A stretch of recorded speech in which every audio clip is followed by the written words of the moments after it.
सतगुरु महाराज जी का अज का ये दूजा सलोक है गुरु अंगद साहब जी का।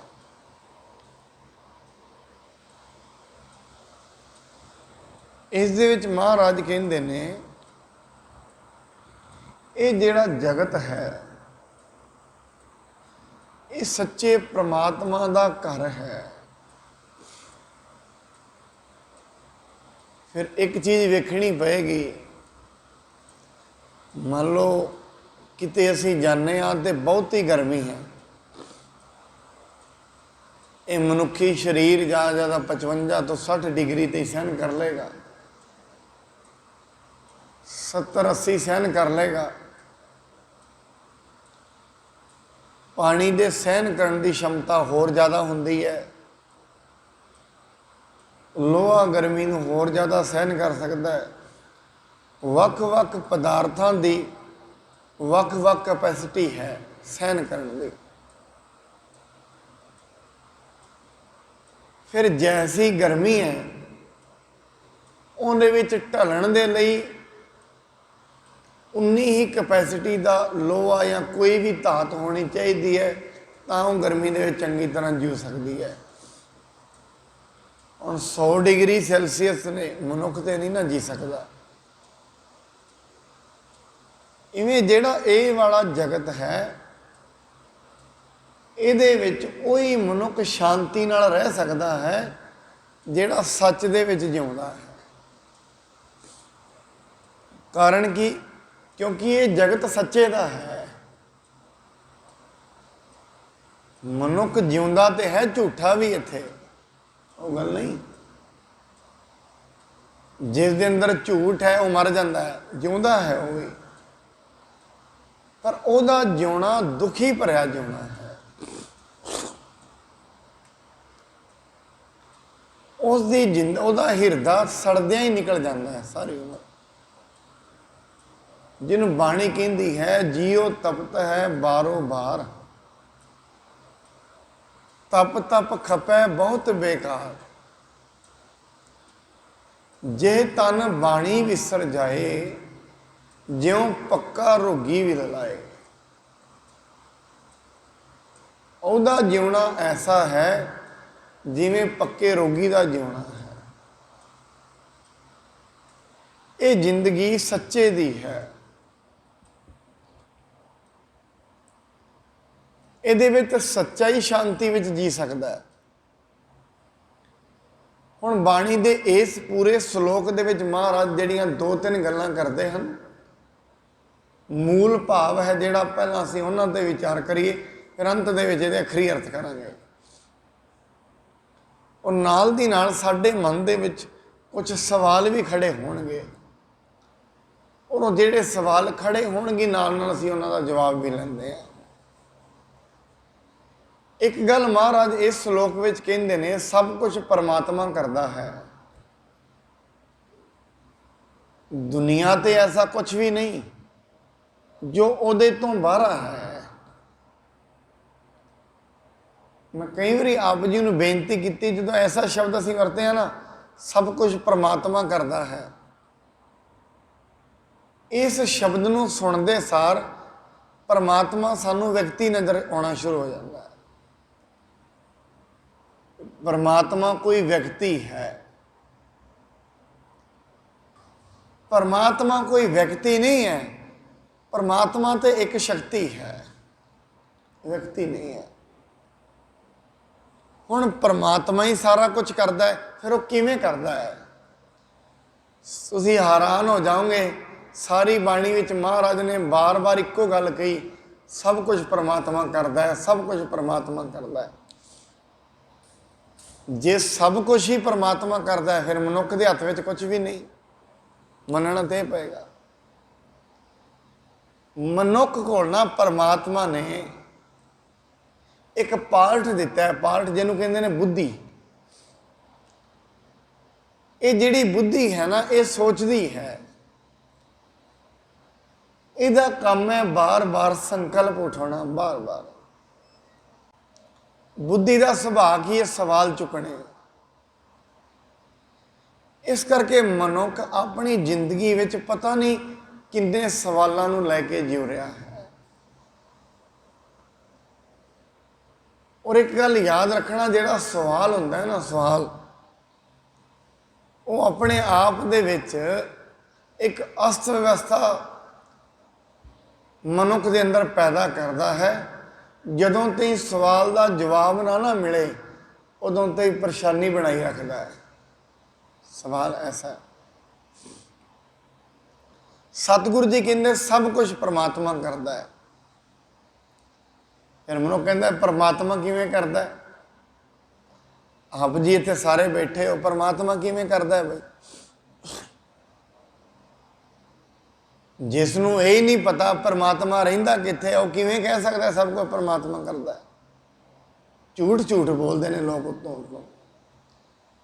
ਸਭ ਕੁਝ ਪਰਮਾਤਮਾ ਕਰਦਾ ਹੈ। ਜੋ ਕੁਝ ਮਨੁੱਖ ਦੇ ਕੋਲ ਹੈ,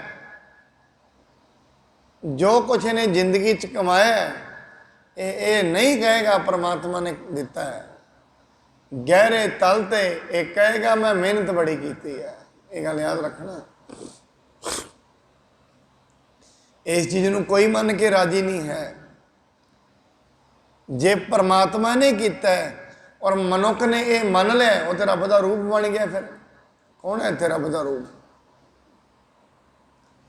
ਜਿਸ ਨੇ ਇਹ ਕਹਿ ਦਿੱਤਾ ਕਰਨ ਕਰਾਉਣ ਵਾਲਾ ਪਰਮਾਤਮਾ ਹੈ, ਕਿ ਉਹ ਮਨੁੱਖ ਠੱਗੀ ਮਾਰ ਸਕੇਗਾ ਕਦੀ? ਫਿਰ ਕਦੀ ਨਹੀਂ ਮਾਰ ਸਕੇਗਾ।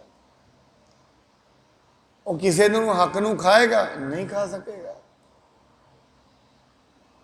ਕਿ ਉਹ ਮਨੁੱਖ ਚਿੰਤਾ ਕਰੇਗਾ? ਨਹੀਂ ਕਰੇਗਾ। ਇੱਥੇ ਅੱਖਾਂ ਦੱਸਦੀਆਂ ਨੇ, ਮਨੁੱਖ ਦਾ ਮੱਥਾ ਦੱਸਦਾ ਹੈ, ਚਿੰਤਾ ਤੋਂ ਬਿਨਾਂ ਕੁਝ ਹੈ ਹੀ ਨਹੀਂ ਹੈ ਮਨੁੱਖ ਦੇ ਕੋਲ। ਸਵਾਏ ਟੈਨਸ਼ਨਾਂ ਦੇ ਮਨੁੱਖ ਦੇ ਕੋਲ ਕੁਝ ਨਹੀਂ ਹੈ ਜ਼ਿੰਦਗੀ ਵਿੱਚ।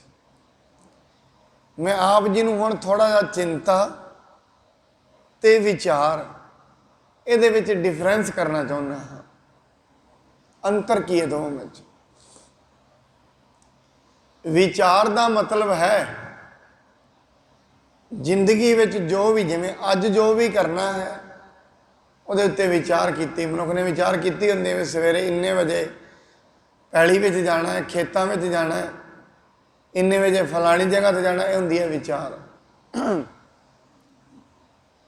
ਮੇਰੇ ਕੋਲ ਇੰਨਾ ਪੈਸਾ ਹੋ ਜਾਏ, ਮੇਰੀ ਜ਼ਿੰਦਗੀ ਇਵੇਂ ਠੀਕ ਹੋ ਜਾਏਗੀ। ਇਹ ਹੈ ਵਿਚਾਰ। ਇਹ ਤੇ ਹੋ ਗਈ ਵਿਚਾਰ ਕਰਨੀ। ਆਪਣੀ ਜ਼ਿੰਦਗੀ ਵਿੱਚ ਕਿਸੇ ਨੇ ਦੁਕਾਨ ਖੋਲ੍ਹਣੀ ਹੈ, ਉਹਦੀ ਵਿਚਾਰ ਕਰਨੀ ਹੈ। ਆਪਣੀ ਬੁੱਧੀ ਦੇ ਤਲ ਤੇ ਇਹਨੂੰ ਦੁਕਾਨ ਨੂੰ ਅੱਗੇ ਹੋਰ ਮੈਂ ਕੀ ਕਰ ਸਕਦਾ, ਇਹ ਵਿਚਾਰ ਹੈ। ਔਰ ਇਹ ਵਿਚਾਰ ਇਹ ਵੀ ਹੈ ਵੀ ਸਭ ਕੁਝ ਪਰਮਾਤਮਾ ਕਰਦਾ, ਇਹ ਵੀ ਇੱਕ ਵਿਚਾਰ ਹੈ। ਇਹ ਜ਼ਿੰਦਗੀ ਦਾ ਵਿਚਾਰ ਹੈ। ਮਨੁੱਖ ਆਪਣੇ ਘਰ ਬੈਠਦਾ, ਸਵੇਰੇ ਮਾਈਆਂ ਬੀਬੀਆਂ ਇਹ ਵਿਚਾਰ ਕਰਦੀਆਂ ਨੇ ਦੁਪਹਿਰੇ ਕੀ ਬਣਾਉਣਾ ਹੈ। ਇਹ ਵੀ ਤੇ ਵਿਚਾਰ ਹੈ। ਵਿਚਾਰ ਤੇ ਚਿੰਤਾ ਦੋਵਾਂ ਨੂੰ ਸਮਝਣ ਦੀ ਲੋੜ ਹੈ। ਦੋਵੇਂ ਹੈ ਕੀ ਨੇ? ਕਈ ਵਾਰੀ ਐਵੇਂ ਹੁੰਦਾ ਹੈ ਮਨੁੱਖ ਚਿੰਤਾ ਦੇ ਚੱਕਰ ਵਿੱਚ ਲਾਪਰਵਾਹ ਵੀ ਹੋ ਜਾਂਦਾ ਹੈ। ਮੈਂ ਬੇਨਤੀ ਕਰਾਂ, ਬੇਪਰਵਾਹੀ ਤੇ ਲਾਪਰਵਾਹੀ 'ਚ ਬੜਾ ਫਰਕ ਹੈ। ਵਿਚਾਰ ਦਾ ਮਤਲਬ ਇਹ ਹੈ ਜੋ ਵੀ ਆਪ ਜੀ ਗੁਰਦੁਆਰੇ ਆਏ ਹੋ ਵਿਚਾਰ ਕੀਤਾ ਪਹਿਲਾਂ ਦਿਮਾਗ ਦੇ ਵਿੱਚ, ਤਾਂ ਹੀ ਇੱਥੇ ਆਏ ਹੋ। ਇਹ ਸਾਰਾ ਵਿਚਾਰ ਹੈ। ਚਿੰਤਾ ਕੀ ਹੈ? ਜੋ ਵੀ ਕਰ ਰਹੇ ਆ, ਜੋ ਵੀ ਜ਼ਿੰਦਗੀ ਵਿੱਚ ਹੈ, ਬਸ ਚਿੰਤਾ ਇਹ ਹੈ ਮੇਰੇ ਤੋਂ ਚਲਾ ਨਾ ਜਾਏ। ਇਹ ਚਿੰਤਾ ਹੈ। ਫਿਰ ਜੇ ਕਿਤੇ ਮਨੁੱਖ ਨੂੰ ਸੁਪਨੇ ਵਿੱਚ ਵੀ ਸੁਪਨਾ ਆ ਜਾਏ ਨਾ ਵੀ ਮੇਰੇ ਕੋਲ ਫਲਾਣੀ ਚੀਜ਼ ਚਲੀ ਗਈ ਹੈ, ਸੁਪਨੇ ਵਿੱਚ ਹੀ ਤਰੇੜੀਆਂ ਆ ਜਾਂਦੀਆਂ ਨੇ। ਸੁਪਨੇ ਵਿੱਚ ਹੀ ਇਹ ਚਿੰਤਾ ਹੈ। ਔਰ ਇਹ ਚਿੰਤਾ ਕਿਉਂ ਹੈ? ਕਿਉਂਕਿ ਇਹਦਾ ਗੁਰੂ ਕੋਈ ਨਹੀਂ ਹੈ। ਮੈਂ ਬੇਨਤੀ ਆਪ ਜੀ ਸਨਮੁਖ ਬੜੇ ਫਰੀ ਸਟਾਈਲ 'ਚ ਕਰਨੀ ਚਾਹੁੰਦਾ। ਜੋ ਮਨੁੱਖ ਤੁਹਾਨੂੰ ਚਿੰਤਾ ਵਿੱਚ ਲੱਗ ਰਿਹਾ ਹੈ, ਉਹਦਾ ਹਜੇ ਤੱਕ ਕੋਈ ਗੁਰੂ ਪੀਰ ਨਹੀਂ ਹੈ। ਕਿਉਂਕਿ ਜਿਸ ਮਨੁੱਖ ਦਾ ਕੋਈ ਗੁਰੂ ਹੁੰਦਾ ਹੈ ਉਹਦੇ ਕੋਲ ਚਿੰਤਾ ਹੁੰਦੀ ਨਹੀਂ। ਕਿਉਂ? ਉਹਦੇ ਗੁਰੂ ਨੇ ਉਹਨੂੰ ਸਮਝਾਇਆ ਹੁੰਦਾ ਹੈ ਸਾਰੀ ਗੱਲ। ਅਸੀਂ ਬਾਣੀ ਦੇ ਵਿੱਚ ਮਹਾਰਾਜ ਨਾਨਕ गुरु ना चेतनी मन अपने सुचेत। गुरु नूं कदे चेता नहीं किया तो अपने मन में समझी बैठा मैं बड़ा अपनी जिंदगी दे विच विचारशील हाँ। ने मनुख तेरा हाल उस तिलों के दरख्तां वर्गा है, तिलों के पेड़ पौधों वर्गा जिहड़े छोटे छोटे होंदे ने, उन्हां तिलों की फलियां वर्गा जिहड़े हुंदियां ते बाहरों भरियां लगदियां ने, अंदरों खाली हुंदियां ने। अपने मन दे विच मनुख दुनिया दे विच अपने आप नूं डायनेमिक बनाउण दी कोशिश कर रहा है। मेरे तो वड्डी परसनैलिटी दुनिया च कोई नहीं है। और वो भी किवें बनाउण दी कोशिश कर रहा है? धन दे द्वारा, बाहरी पदार्थां दे द्वारा। कदे लई? जिथे भी जावां बस चार लोग खड़े हो जाए, आ काम है बस। नहीं, जिन्नी क मनुख दीयां जरूरतां ने इन्ना दे कोल है। और मैं फिर बेनती करदे हां, बाणी ये नहीं कहती मनुख अपनी जिंदगी तो कारां विहारां नूं छड्ड दे, ये गल ही नहीं है। मनुख अपनी जिंदगी विच विचार करे, अपना बिजनेस किवें चलाउणा है यदी विचार करे, अपने काम धंधे किवें चलाउणे ने यदी विचार करे। विचार करे, रिजल्ट की चिंता ना करे, क्योंकि रिजल्ट ये हाथ में नहीं है। हुण जिंदगी नूं चलाउण दी कोशिश करे, इनू दवाई दवाउंदा शरीर नूं, शरीर नूं रोटी पानी खवाईदा, पर शरीर का अंत कदों हो जाना है वो ये हाथ में नहीं है। ये सेवा संभाल कर सकता है विचारों के नाल, सदा लई इनू प्रिजर्व नहीं रख सकता। इस करके बुद्धि दे नाल अपनी जिंदगी नूं असीं सीधा नहीं कर सकते बुद्धि दे नाल। इस करके धर्म की दुनिया स्टार्टिंग उत्थों होंदी है जिथे बुद्धि खत्म हो जाती है। जदों दिमागी पद्धर छुटदा है, परमात्मा ते विश्वास ही उस दिन आउंदा, उस तों पहलां आउंदा ही नहीं। जदों तई मनुख अपनी बुद्धि के हथों नहीं हार जाता, ये नहीं मान लैंदा, बुद्धि नूं नहीं हारा जाता भी तेरे हाथ में कुछ नहीं है, उदों तई इसकी जिंदगी में आनंद नहीं है। इस करके सब तो वड्डी समझ एक ही है दुनिया ते कि मैं ना समझा, ये समझ सब। हुण अपने आप नूं ना समझ कौन कहेगा दुनिया ते? मैं अगे भी आप जी नूं बेनती की है, दुनिया दे विच अक्सर उस मनुख नूं समझदार समझिया जाता है जिसने दुनिया दे विच बहुत नामना खटिया है बिजनेस करके। जेड़ा वैश्य ते बड़ा तकड़ा है, ब्राह्मण नहीं है। जिसने बिजनेस करके बड़ा नामना खटिया है, लोग उसनूं बड़ा समझदार समझते हैं। होएगा किसी ने परमात्मा की बंदगी कर करके बड़ी समझदारी इकट्ठी की होए ते अपने घर दे विच रहिंदा होए, लोग कहणगे इन्हें कुछ नहीं खटिया, क्योंकि दुनिया मनुख नूं बाहरों वेखदी है।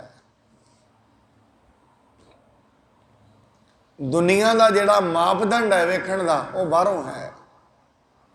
उसदे कपड़े वेखदे ने, कपड़ियां तो बाद वह घर परिवार वेख्या जाता है, उसके वहीकल वेखे जाते हैं, इत्थों ये हिसाब लगाया जाता है। एक जरनल आइडिया कढ़िया जाता है, ये मनुख कितना समझदार है, ये जरनल आइडिया है।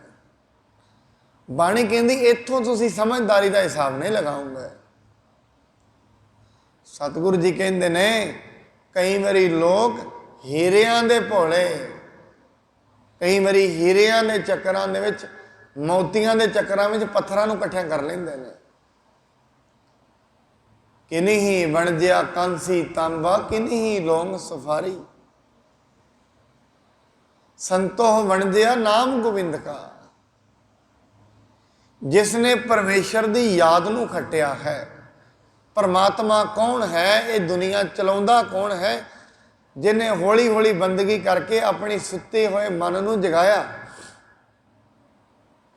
और जागे हुए मनुख की पहचान की है, उहदे अंदरों चिंतावां खत्म हो जांदियां ने। चिंतावां खत्म हो जांदियां ने। बुद्धि के तल ते वो नहीं जिंदा, वो भावां के तल ते जिउंदा है, मन तो पार। जिन्ने भी धर्म ने सारे धर्मां की साधना है मन तो पार, क्योंकि जदों तई मन है उदों तई संकल्प ते विकल्प बने रहेंगे। जदों तिकर मन है, मन चिंतावां बनाउंदा रहेगा, क्योंकि मन का काम है विचार उठाना। तकरीबन 70,000 विचार एक दिन के 72 घंटिया 24 घंटिया मन में आउंदे ने। तुसीं हैरान हो जाओगे जे किते ये विचार घट होने शुरू हो जान, मनुख की नींदर घट हो जाएगी। जे किते ये विचार होर भी घट हो जान, फिर शायद इन्हूं 2 मिनट ही अखा बंद करने की लोड़ है तो इसकी नींदर पूरी हो जाएगी। विचार पता है क्यों? जेड़े विचार असी अखा खोल के पूरे नहीं ना कर सके, फिर वो अंदर एक पीड़ा पैदा कर देंगे ने, जिन्होंने कहते मैं बड़ा थक गया हाँ। फिर असी अखा बंद करते हैं, वो जेड़े भाव अंदर बने हुए ने सुपनिया दे विचों फिर पूरे होंदे ने। किसी ने दिन दे विच भी विचार करने की सोची है, फिर वो सुपनिया दे विच भी विचार करता है। किसी ने किसी का धन लुटन की सोची है, फड़न की सोची है, किसी को मारन की सोची है, वो फिर सुपनिया दे विच पूरा करता है। उत्थे करके थोड़ा जा खुश हो जाता है, फिर वो सुपनिया दे विच पूरा कर लेंदा अपनी गल। शायद इन्ना कोई सूक्ष्म ना होए जिन्हें कभी अपने सुपने वेखे हो, पर जे किते कोई बंदगी ते तुरन वाला है, जिहदा अभ्यास है, उन्होंने ये गल पता लग जाती है। क्योंकि बंदगी ते तुरन वाला आम नहीं हुंदा, साइकोलॉजिस्ट हुंदा है, फिलोसफर हुंदा है, मैं ये भी कह दिया तो साइंसदान हुंदा है। इन्हां तिन्नां नूं मिला के जो बनता है वो सारियां तो उत्ते हुंदा है, बंदगी करने वाला है। ताई माणी ने कहा सबसे ऊपर गुर शब्द विचार। इस करके सतगुरु जी कहते हैं ये जग सच्चे की है कोठड़ी। ये जिहड़ा जगत है सच्चे परमात्मा की कोठड़ी है, भाव ये सच्चे परमात्मा का घर है। सच्चे का विच वास। फिर इत्थे जिन्हें सुखी रहना है उन्होंने सच्चा होना पैना है। झूठा मनुख इत्थे परेशान रहेगा, चिंतावां विच रहेगा, सोगां विच रहेगा, दुखां विच रहेगा, और उस दे दुख कदे मिटने भी नहीं हैं। बंदगी तो बिना ना किसी के दुख मिटे ने ना मिट सकते ने, यह गल लिख लेना। क्योंकि मनुख एक इच्छा पूरी करता है, इच्छावां तो पूरियां करता रहेगा, जदों तक उन्होंने सच्चाई नहीं ना पता लगेगी ये जिंदगी की सच्चाई की है, वह सुखी नहीं हो पाएगा। मैंने याद है जो सिकंदर ना भारत को लुटन के लिए आया, अटक दरिया ते आके वह खलोता, दरिया पार हो गई, पहला घोड़िया ने पार किया, सेना पार हुई, उत्थे एक सन्यासी बैठा सी चुप करके, इन्नी सेना कोल लंघी, इन्ने चो तो सिकंदर भी लंघन लग्या। सिकंदर वेखदा है इन्ने घोड़े लंघे, हाथी लंघे, ये फकीर दे ते मन ते कोई असर नहीं। अक्सर मनुख के कोल 10 गड्डियां निकल जान ना, कोई कट्ठियां ही, नाले ये पता नहीं किधर चलिया ने, वो गड्डियां तो उन्हें लैना कुछ नहीं, देना कुछ नहीं, क्यों टिकया होया मन नहीं ना है। 20-25 बंदे कट्ठे हुए हुण बाजार में, ये पता नहीं क्यों कट्ठे हुए ने, मैं भी जाके वेखदा, क्योंकि मन टिकया नहीं ना हजे। जिसदा मन टिकया नहीं ना है वो इन्हां चीज़ों में रुचि रखता है, उत्थे की हो रहा है, फलाना की कर रहा है, क्योंकि वो अपने आप में रुचि नहीं है। उसनों अपने आप का नहीं पता, अजे वो लड़ाई बाहर है, अंदर नहीं है। वो कोलों घोड़े लंघे, सिकंदर कहता है ਕਹਿੰਦੇ ਫਕੀਰ ਤੇਰੇ ਕੋਲ ਇੰਨੇ ਘੋੜੇ ਨੰਗੇ ਨੇ, ਤੂੰ ਜਾਗਿਆ ਕਿਉਂ ਨਹੀਂ? ਉਹ ਸਿਕੰਦਰ ਨੂੰ ਪੁੱਛਣ ਲੱਗਿਆ, ਕਹਿੰਦੇ ਤੂੰ ਸਿਕੰਦਰ ਹੈ? ਕਹਿੰਦੇ ਹਾਂ। ਕਹਿੰਦੇ ਸਿਕੰਦਰ ਕਿੱਥੇ ਚੱਲਿਆ? ਕਹਿੰਦਾ ਮੈਂ ਭਾਰਤ ਨੂੰ ਜਿੱਤਣ ਚੱਲਿਆ। ਕਹਿੰਦੇ ਜਦੋਂ ਤੂੰ ਭਾਰਤ ਨੂੰ ਜਿੱਤ ਲਏਗਾ ਫਿਰ ਕੀ ਹੋ ਜਾਏਗਾ? ਕਹਿੰਦੇ ਭਾਰਤ ਨੂੰ ਜਿੱਤ ਲਵਾਂਗਾ, ਮੈਂ ਵੱਡਾ ਰਾਜਾ ਬਣ ਜਾਵਾਂਗਾ। ਕਹਿੰਦਾ ਫਿਰ ਕੀ ਹੋ ਜਾਏਗਾ? ਕਹਿੰਦਾ ਫਿਰ ਇੱਥੋਂ ਪੈਸਾ ਇਕੱਠਾ ਕਰਾਂਗਾ, ਦੂਜਾ ਦੇਸ਼ ਲੁੱਟ ਲਾਂਗਾ। ਕਹਿੰਦਾ ਫਿਰ ਕੀ ਹੋ ਜਾਏਗਾ? ਹੱਸ ਪਿਆ ਨਾਲੇ ਬੜੀ ਤੇਜ਼। ਸਿਕੰਦਰ ਨੇ ਸੋਚ ਲਿਆ ਵੀ ਇਹ ਸਵਾਲ ਦਾ ਤੇ ਅੰਤ ਹੀ ਕੋਈ ਨਹੀਂ ਹੈ, ਵੀ ਇਹਨੇ ਮੈਨੂੰ ਕਹੀ ਜਾਣਾ, ਇਹਨੇ ਅੱਗੇ ਤੋਂ ਅੱਗੇ ਚਲੀ ਜਾਣਾ, ਇਸ ਸਵਾਲ ਦਾ ਤੇ ਅੰਤ ਹੀ ਕੋਈ ਨਹੀਂ। ਉਹ ਕਹਿੰਦਾ ਫਕੀਰ ਮੈਂ ਸਾਰੀ ਦੁਨੀਆ ਜਿੱਤ ਲਵਾਂਗਾ, ਸਾਰੀ ਦੁਨੀਆ ਜਿੱਤ ਕੇ। ਉਹ ਫਿਰ ਹੱਸਿਆ, ਕਹਿੰਦਾ ਸਾਰੀ ਦੁਨੀਆ ਜਿੱਤ ਕੇ ਕੀ ਹੋ ਜਾਏਗਾ? ਸਿਕੰਦਰ ਕਹਿੰਦਾ ਮੈਂ ਤੇ ਬੜੇ ਤਰੀਕੇ ਨਾਲ ਇਹਨੂੰ ਜਵਾਬ ਦਿੱਤਾ ਸੀ ਵੀ ਇਹ ਦੁਬਾਰਾ ਸਵਾਲ ਹੀ ਨਾ ਕਰੇਗਾ। ਇਹਦੇ ਤੇ ਫਿਰ ਸਵਾਲ ਚੁੱਕ ਦਿੱਤਾ। ਕਹਿੰਦਾ ਫਿਰ ਸਾਰੀ ਦੁਨੀਆ ਜਿੱਤ ਕੇ ਮੈਂ ਆਰਾਮ ਨਾਲ ਸੋਵਾਂਗਾ। ਕਹਿੰਦਾ ਹੱਦ ਹੋ ਗਈ ਤੇਰੀ, ਇੰਨੇ ਲੋਕਾਂ ਦੀ ਤੂੰ ਮਾਰੇਗਾ, ਕਿਸੇ ਦੇ ਘਰ ਬਾਹਰ ਜਲਾਏਗਾ, ਕਿਸੇ ਦੀ ਆਤਮਾ ਦਿਖਾਏਗਾ। ਪਹਿਲੀ ਗੱਲ ਤੇ ਕਹਿੰਦਾ ਮੈਂ ਤੈਨੂੰ ਕਹਿਣਾ ਚਾਹੁੰਦਾ ਤੂੰ ਦੁਨੀਆ ਨੂੰ ਜਿੱਤ ਕੇ ਆਰਾਮ ਨਾਲ ਸੋ ਹੀ ਨਹੀਂ ਸਕਦਾ। ਪਹਿਲੀ ਗੱਲ ਤੇ ਇਹ ਹੈ। ਤੂੰ ਇੱਥੇ ਬੈਠਾ, ਕਹਿੰਦਾ ਭਾਈ ਤੂੰ ਇੰਨੀ ਦੁਨੀਆ ਜਿੱਤ ਕੇ ਆਰਾਮ ਨਾਲ ਸੋਏਗਾ, ਆ ਵੇਖ ਅਸੀਂ ਆਰਾਮ ਨਾਲ ਇੱਥੇ ਹੀ ਸੁੱਤੇ ਪਏ ਹਾਂ। ਸਿਕੰਦਰ ਨੂੰ ਗੱਲ ਸਮਝ ਵਿੱਚ ਆ ਗਈ, ਕਿਉਂਕਿ ਅਸਲ ਦੇ ਵਿੱਚ ਰਾਜਾ ਸਮਝਦਾਰ ਹੁੰਦਾ ਹੈ। ਜਿਹੜਾ ਏਡੀ ਵੱਡੀ ਪੋਸਟ ਤੇ ਹੋਏ ਨਾ, ਉਹ ਕਈ ਗੱਲਾਂ ਨੂੰ ਬੜੇ ਬਰੀਕੀ ਨਾਲ ਭਾਂਪ ਜਾਂਦੇ ਨੇ। ਉਹ ਭਾਂਪ ਗਿਆ ਵੀ ਗੱਲ ਇਹਦੀ ਠੀਕ ਹੈ। ਸਿਕੰਦਰ ਆਪਣੀ ਜ਼ਿੰਦਗੀ ਵਿੱਚ ਭਾਰਤ ਨੂੰ ਜਿੱਤਿਆ ਜਦੋਂ ਗਿਆ ਨਾ, ਇੱਥੋਂ ਸਮੁੰਦਰ ਦੇ ਵਿੱਚ ਜਹਾਜ਼ ਵਿੱਚ ਹੀ ਮਰ ਗਿਆ ਸੀ। ਆਪਣੇ ਘਰ ਵੀ ਪਹੁੰਚ ਨਹੀਂ ਸੀ ਸਕਿਆ, ਯੂਨਾਨ ਨਹੀਂ ਸੀ ਪਹੁੰਚ ਸਕਿਆ। ਇਸ ਕਰਕੇ ਜਿਹੜੇ ਲੋਕ, ਹਰੇਕ ਮਨੁੱਖ ਦਾ ਇਰਾਦਾ, ਜਿੰਨੇ ਦੁਨੀਆ ਤੇ ਲੋਕ ਰਹਿ ਰਹੇ ਨੇ, ਦੁਨੀਆ ਜਿੱਤਣ ਦਾ ਹੀ ਹੈ ਹਰੇਕ ਦਾ। ਆਪਣੇ ਮਨ ਨੂੰ ਕਦੇ, ਆਪਣੇ ਮਨ ਦੇ ਵਿਚਾਰਾਂ ਨੂੰ ਕਾਪੀ ਦੇ ਉੱਤੇ ਉਤਾਰ ਕੇ ਵੇਖ ਲਿਓ, ਹਰੇਕ ਮਨੁੱਖ ਦਾ ਇਰਾਦਾ ਦੁਨੀਆ ਜਿੱਤਣ ਦਾ ਹੀ ਹੈ। ਹਰੇਕ ਮਨੁੱਖ ਦਾ, ਹਰੇਕ ਮਨੁੱਖ ਇਹ ਹੀ ਇਰਾਦਾ ਬਣਾਈ ਪੈਂਦਾ ਦੁਨੀਆ ਜਿੱਤ ਲਈਏ। ਆਪ ਜੇ ਤੁਸੀਂ ਆਖੋਗੇ ਨਹੀਂ ਸਾਡਾ ਤੇ ਐਸਾ ਇਰਾਦਾ ਨਹੀਂ ਹੈ, ਨਹੀਂ ਐਸਾ ਹੀ ਹੈ। ਕਿਉਂ ਲੱਗਦਾ ਐਸਾ ਨਹੀਂ ਹੈ?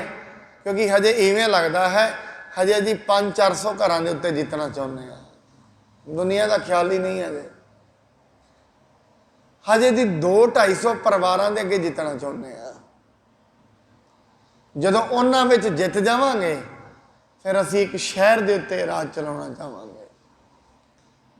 ਜਦੋਂ ਸ਼ਹਿਰ ਨੂੰ ਜਿੱਤਿਆ ਜਾਏਗਾ ਫਿਰ ਇੱਕ ਡਿਸਟ੍ਰਿਕਟ ਨੂੰ ਜਿੱਤਿਆ ਚਾਹਾਂਗੇ।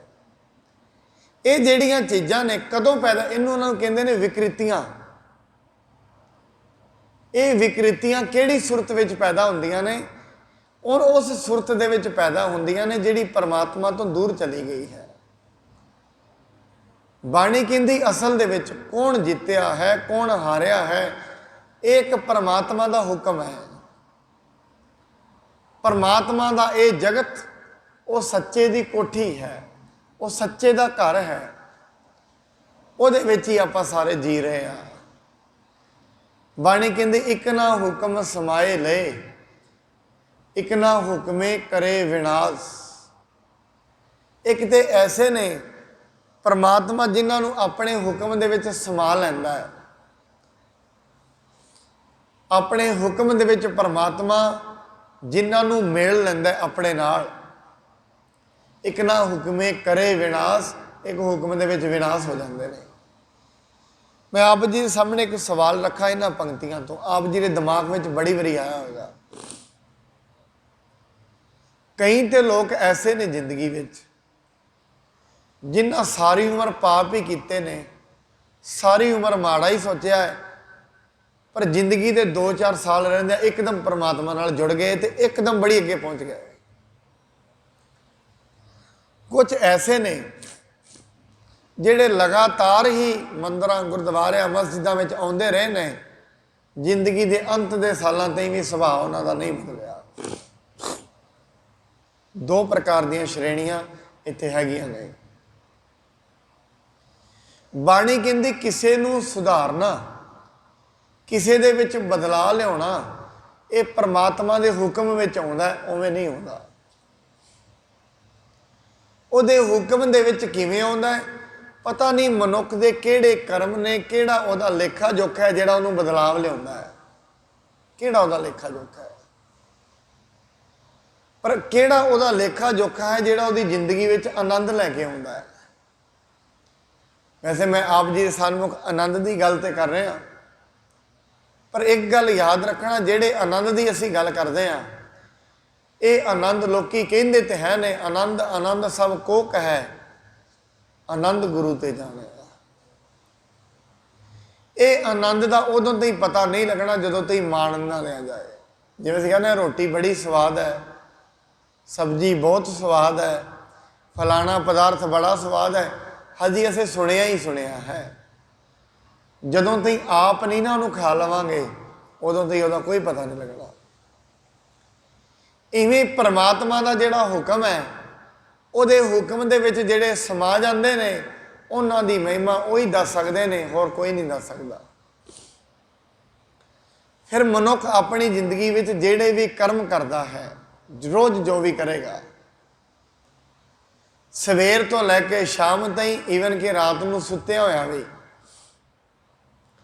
ਆਪ ਜੀ ਰਾਤ ਨੂੰ ਜਿਹੜਾ ਸੁਪਨਾ ਵੀ ਵੇਖਦੇ ਹੋ ਨਾ, ਉਹ ਸੁਪਨਾ ਵੀ ਸਾਡੀ ਜ਼ਿੰਦਗੀ ਵਿੱਚ ਬਦਲਾਵ ਲਿਆਉਂਦਾ ਹੈ। ਜੇ ਕਿਤੇ ਸੁਪਨਾ ਮਾੜਾ ਵੇਖ ਲਿਆ, ਉਹ ਸੁਪਨਾ ਵੀ ਸਿਮਰਤੀ ਬਣ ਜਾਂਦਾ ਹੈ। ਉਹ ਸੁਪਨਾ ਵੀ ਕਰਮ ਨੂੰ ਮਾੜਾ ਕਰ ਦਿੰਦਾ ਹੈ। ਸੁਪਨਾ ਅਸੀਂ ਭਗਤ ਕਬੀਰ ਸਾਹਿਬ ਜੀ ਨੇ ਕਿਹਾ ਸੀ, ਜਿਨ੍ਹਾਂ ਨੂੰ ਸੁੱਤਿਆਂ ਹੋਇਆਂ ਸੁਪਨੇ ਵਿੱਚ ਰੱਬ ਦਾ ਨਾਂ ਆਉਂਦਾ ਹੈ ਚੇਤੇ, ਕਹਿੰਦੇ ਮੇਰੀ ਜਿਹੜੀ ਖੱਲ ਹੈ ਉਹਨੂੰ ਪਟਵਾ ਕੇ, ਉਹਦੇ ਜੁੱਤੇ ਬਣਾ ਕੇ, ਉਹਦੀਆਂ ਚੱਪਲਾਂ ਬਣਾ ਕੇ ਉਸਦੇ ਪੈਰਾਂ ਵਿੱਚ ਪਾ ਦਿਓ, ਜਿਹਨੂੰ ਰਾਤ ਨੂੰ ਸੁੱਤੇ ਪਏ ਰੱਬ ਚੇਤੇ ਆਉਂਦਾ ਹੈ। ਇੱਕ ਤੇ ਉਹ ਨੇ ਜਿਹਨਾਂ ਨੂੰ ਦਿਨੇ ਹੀ ਚੇਤੇ ਨਹੀਂ ਆਉਂਦਾ, ਇੱਕ ਉਹ ਨੇ ਜਿਹਨਾਂ ਨੂੰ ਰਾਤ ਨੂੰ ਵੀ ਨਹੀਂ ਭੁੱਲਦਾ, ਸੁਪਨੇ ਵਿੱਚ ਵੀ ਨਹੀਂ ਭੁੱਲਦਾ। ਇਹ ਸੁਪਨੇ ਵਿੱਚ ਜਿਹੜਾ ਬਰੜਾਉਂਦਾ ਹੈ ਤੇ ਬਰੜਾ ਕੇ ਵੀ ਰਾਮ ਦਾ ਨਾਂ ਲੈਂਦਾ ਹੈ। ਇਸ ਕਰਕੇ ਕਹਿੰਦੇ ਇੱਕ ਨਾ ਹੁਕਮ ਸਮਾਏ ਲੈ, ਇੱਕ ਨਾ ਹੁਕਮੇ ਕਰੇ ਵਿਨਾਸ਼। ਸਾਰੀ ਸ਼ਕਤੀ ਇਸ ਪੰਕਤੀ ਦੇ ਵਿੱਚ ਮਹਾਰਾਜ ਨੇ ਇਹ ਦੱਸ ਦਿੱਤਾ ਹੈ, ਦੁਨੀਆ ਦੀ ਹਰ ਚੀਜ਼ ਪਰਮਾਤਮਾ ਦੇ ਹੱਥ ਵਿੱਚ ਹੈ। ਹਰ ਚੀਜ਼ ਉਹਦੇ ਹੱਥ ਵਿੱਚ ਹੈ। ਆਪ ਜੀ ਦੇ ਮਨ ਵਿੱਚ ਇੱਕ ਸਵਾਲ ਆਇਆ ਹੋਏਗਾ, ਇਹ ਕਿਹੜਾ ਨਵੀਂ ਚੀਜ਼ ਹੈ, ਤੇ ਸਾਨੂੰ ਪਤਾ ਹੀ ਹੈ।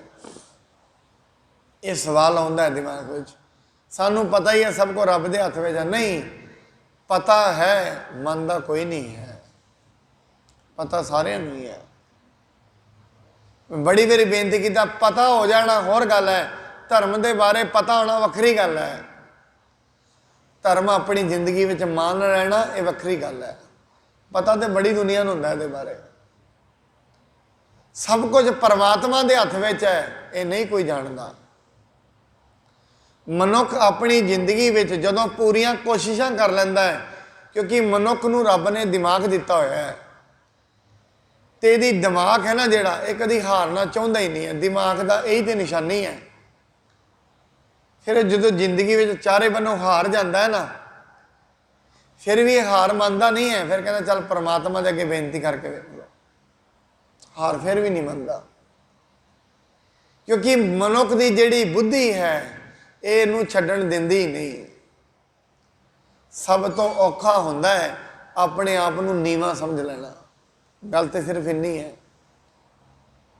ਗੁਰੂ ਨਾਨਕ ਸਾਹਿਬ ਜੀ ਨੇ ਨੀਵੇਂ ਹੋਣ ਨੂੰ ਦੁਨੀਆ ਦੇ ਸਾਰੇ ਗੁਣਾਂ ਤੇ ਚੰਗਿਆਈਆਂ ਦਾ ਤੱਤ ਦੱਸ ਦਿੱਤਾ ਹੈ। ਇਸ ਕਰਕੇ ਕਹਿੰਦੇ ਨੇ ਇੱਕ ਨਾ ਹੁਕਮ ਸਮਾਏ ਲੈ, ਇੱਕ ਨਾ ਹੁਕਮੇ ਕਰੇ ਵਿਨਾਸ਼। ਇਸ ਕਰਕੇ ਗੁਰੂ ਨਾਨਕ ਸਾਹਿਬ ਜੀ ਨੇ ਬਾਰ-ਬਾਰ ਆਪਣੀ ਬਾਣੀ 'ਚ ਕਿਹਾ, ਮਨੁੱਖ ਤੂੰ ਅਰਦਾਸ ਕਰ ਪਰਮਾਤਮਾ ਅੱਗੇ, ਕਿਤੇ ਆਪਣੇ ਦਿਮਾਗ ਦੇ ਚੱਕਰ ਵਿੱਚ ਨਾ ਤੁਰਿਆ ਫਿਰੀ। ਕਿਉਂਕਿ ਇਹ ਜਿਹੜੀ ਦਿਮਾਗ ਹੈ, ਦਿਮਾਗ ਕੋਲ ਸਮਝਦੇ ਹੁੰਦੀ ਹੈ, ਭਾਵ ਨਹੀਂ ਹੁੰਦੇ। दिमाग कोल चलाकी तो होंदी है, सतगुण नहीं होंदे दिमाग दे कोल। इस करके ये गल याद रखना, बहुता समझदार मनुख, दुनियावी तौर पर बहुता चलाक मनुख धार्मिक नहीं होएगा।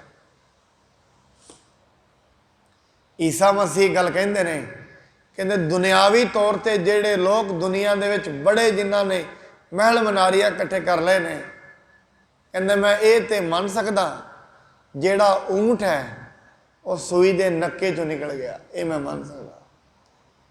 कहता दिन रात जेड़ा धन बारे ही सोचदा पिया है वो धार्मिक हो जाए, ये मैं नहीं मान सकदा, क्योंकि वह धार्मिक होना बड़ा औखा है। क्योंकि दिन रात जिन्हें चलाकी करके सिर्फ तो सिर्फ इस माया के व्यवहार में जोड़ा जीविया है वो धार्मिक हो जाए, ये हो ही नहीं सकता। क्योंकि अपनी बुद्धि नूं छड्डना, अपनी चलाकी नूं छड्डना ये बड़ा औखा है।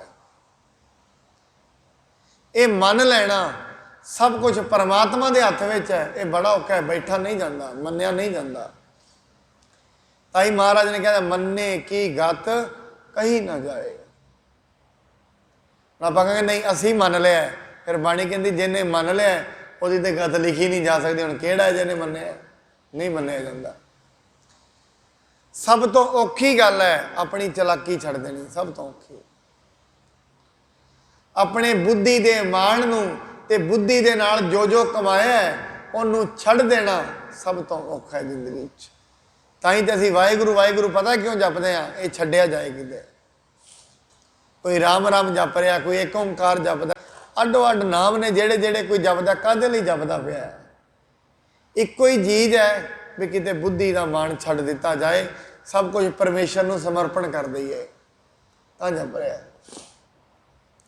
ये परमेश्वर दे अगे मन लईए, परमेश्वर मैं अपनी बुद्धि दे नाल विचार ते कर सकदा, चल भी पिया हाँ, अगे मर्जी तेरी है, जिथे तू लाएगा उत्थे रवांगे।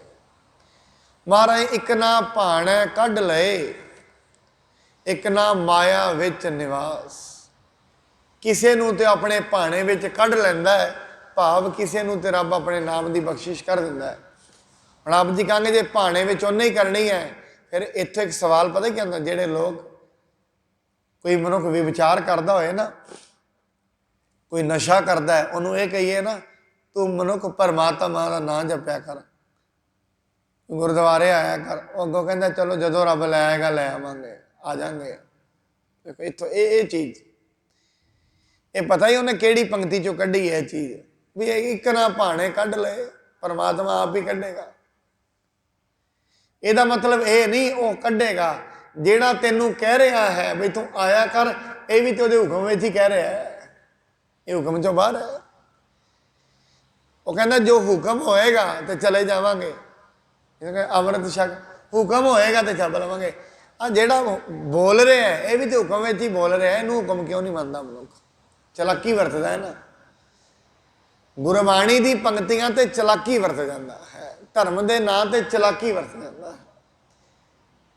जिसनों कही ना तू दुकान करता है, हाँ अज शटर ना खोली, जो तो रब खलवाएगा तो खोला, नहीं नहीं ये खोलना पड़ेगा। उन्होंने पता है जिमींदार है, उन्होंने कहा ऐतकी तू फसल ना बीजी, कहते नहीं ये भी तो हुक्म ही है, उन्हें हथ पैर दिते ने तां ही दिते ने, करो कम। इधर तो मन लैंदा हथ पैर उन्हें दिते ने तां दिते ने भी फसल बीजनी है, धर्म के मार्ग से नहीं कहता भी उन्हें जुबान दी है तो जपण वास्ते दी है। रब ने दो कन दिते ने, एक जुबान दी तां ही दी है भी तू सुनना ज़्यादा है, सुनना ज़्यादा है बोलना घट है, तां दी है एक जुबान, कन दो ने। एक ना भाणे कढ़ ले, फिर वो जो भाणे विच कढ़दा निशानियां की है, उन्होंने गुरु नाल जोड़ दिंदा है, संगत विच जोड़ दिंदा है, उसदी निशानी है। फिर मैं कई बार कहना होना जिहड़ा निरंतर गुरबाणी पढ़ता है, नाम जपदा है ते संगत करता है, समझो उहदे दिन चंगे ने। वो वखरी गल है, उहदे कोल माया किन्नी है, वो वखरी गल है। इहदा नवेड़ा तो हो जाएगा, अजे तो नहीं होएगा, कोई 40-50 साल बाद होना ही है जिदन तो दुनिया तो जाना है। पर जिहड़ा परमात्मा की बंदगी च लगे है, बस ये गल याद रखियो, भावें घर में समस्या हो सकती है पर वो दिन चंगे ने। ਘੱਟੋ ਘੱਟ ਚਿੰਤਾਵਾਂ ਤੋਂ ਤੇ ਦੂਰ ਰਹੇਗਾ ਨਾ। ਜ਼ਿੰਦਗੀ ਜੀ ਰਹੇ ਹੈ, ਚੰਗੇ ਵਸਤਰ ਪਾਏ ਨੇ, ਸਭ ਕੁਝ ਪਾਇਆ ਹੈ, ਅੰਦਰ ਦਿਮਾਗ ਵਿੱਚ ਚਿੰਤਾ ਹੈ, ਫਿਰ ਉਸ ਤੋਂ ਵੱਡਾ ਨਰਕ ਕੀ ਹੈ? ਕੋਈ ਵੀ ਨਹੀਂ। ਫਿਰ ਉਹਨਾਂ ਸੁੱਖ ਸੁਵਿਧਾਵਾਂ ਦਾ ਫਾਇਦਾ ਕੀ ਰਹਿ ਜਾਂਦਾ ਜਦੋਂ ਨਰਕ ਵਿੱਚ ਹੀ ਜਿਉਣਾ ਹੈ? ਮੰਨ ਲਓ ਇੱਕ ਮਨੁੱਖ ਹੈ, ਉੱਤੇ ਕਿਸੇ ਕਮਰੇ 'ਚ ਬੈਠਾ, ਉੱਤੇ ਤਲਵਾਰਾਂ ਲਟਕ ਰਹੀਆਂ ਨੇ ਕੱਚੇ ਧਾਗੇ ਨਾਲ, ਥੱਲੇ ਬੈਠਾ ਰੋਟੀ ਖਾ ਰਿਹਾ ਹੈ, ਕਿ ਰੋਟੀ ਖਾਣ 'ਚ ਸਵਾਦ ਆਏਗਾ? ਨਹੀਂ ਆਉਣਾ, ਕਿਉਂਕਿ ਉੱਤੇ ਤਲਵਾਰਾਂ ਲਟਕਦੀਆਂ ਨੇ, ਪਤਾ ਨਹੀਂ ਕਦੋਂ ਵੱਜ ਜਾਣ। ਇਸ ਕਰਕੇ ਇਵੇਂ ਹੀ ਉਹ ਮਨੁੱਖ ਦੀ ਜ਼ਿੰਦਗੀ ਹੈ। ਬਾਣੀ ਕਹਿੰਦੀ ਏਵ ਪੇ ਆਖ ਨਾ ਜਾਪਈ ਜੇ ਕਿਸੇ ਆਣੇ ਰਾਸ। ਕਹਿੰਦੇ ਹਨ ਇਹ ਵੀ ਆਖਿਆ ਨਹੀਂ ਜਾ ਸਕਦਾ ਪਰਮਾਤਮਾ ਕਿਸ ਨੂੰ ਇਸ ਦੁਨੀਆ ਤੋਂ ਪਾਰ ਉਤਾਰਾ ਕਰੇਗਾ। ਨਾਨਕ ਗੁਰਮੁਖ ਜਾਣੀਐ ਜਾ ਕੋ ਆਪ ਕਰੇ ਪ੍ਰਗਾਸ।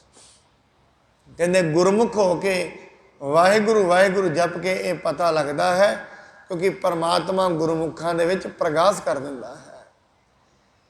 ਜਿਹੜੇ ਗੁਰੂ ਦੇ ਦੱਸੇ ਮਾਰਗ 'ਤੇ ਚੱਲਦੇ ਨੇ ਉਹਨਾਂ ਦੇ ਹਿਰਦਿਆਂ ਵਿੱਚ ਪਰਮਾਤਮਾ ਪ੍ਰਕਾਸ਼ ਕਰ ਦਿੰਦਾ ਹੈ। ਉਹਨਾਂ ਨੂੰ ਸੋਝੀ ਲੱਗ ਜਾਂਦੀ ਹੈ, ਸਿਆਣਪ ਉਹਨਾਂ ਦੇ ਕੋਲ ਆ ਜਾਂਦੀ ਹੈ। ਮੈਂ ਕੱਲ੍ਹ ਵੀ ਇਹ ਬੇਨਤੀ ਕੀਤੀ ਸੀ, ਚਲਾਕੀ ਤੇ ਸਿਆਣਪ ਦੇ ਵਿੱਚ ਬੜਾ ਫਰਕ ਹੈ। ਚਲਾਕੀਆਂ ਸਾਰਿਆਂ ਕੋਲ ਹੁੰਦੀਆਂ ਨੇ, ਸਿਆਣਪ ਕਿਸੇ ਕੋਲ ਹੁੰਦੀ ਹੈ। ਚਲਾਕ ਸਾਰੀ ਦੁਨੀਆ ਹੀ ਹੁੰਦੀ ਹੈ, ਸਿਆਣਾ ਕੋਈ ਵਿਰਲਾ ਹੁੰਦਾ ਹੈ। ਇਸ ਕਰਕੇ ਦੁਨੀਆ ਵਿੱਚ 99.5 ਲੋਕ ਚਲਾਕ ਨੇ, ਸਿਆਣੇ ਸਿਰਫ 0.5% ਨੇ।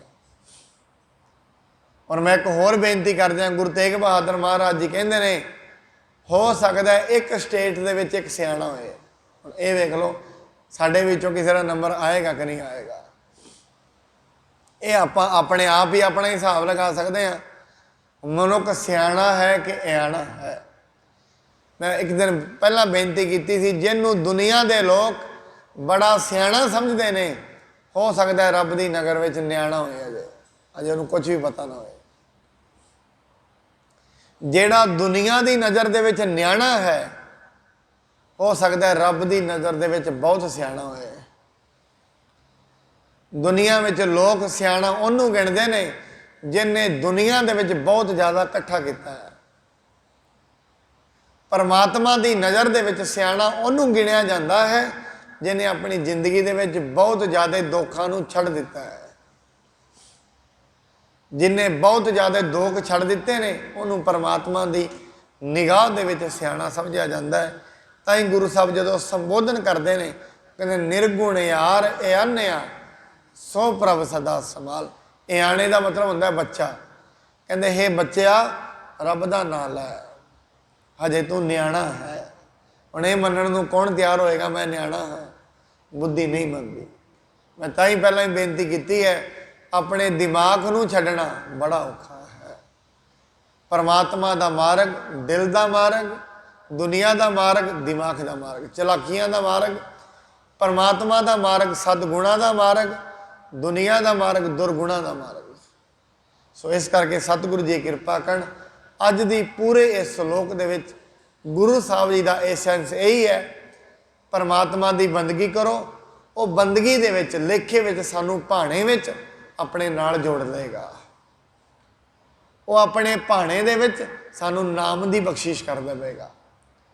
ਉਹ ਹਰ ਥਾਂ ਤੇ ਵਿਆਪਕ ਹੈ, ਇਸ ਕਰਕੇ ਉਸ ਦੀ ਬੰਦਗੀ ਕਰਨੀ ਇਹ ਜ਼ਿੰਦਗੀ ਦਾ ਮੁੱਖ ਪ੍ਰਯੋਜਨ ਹੈ।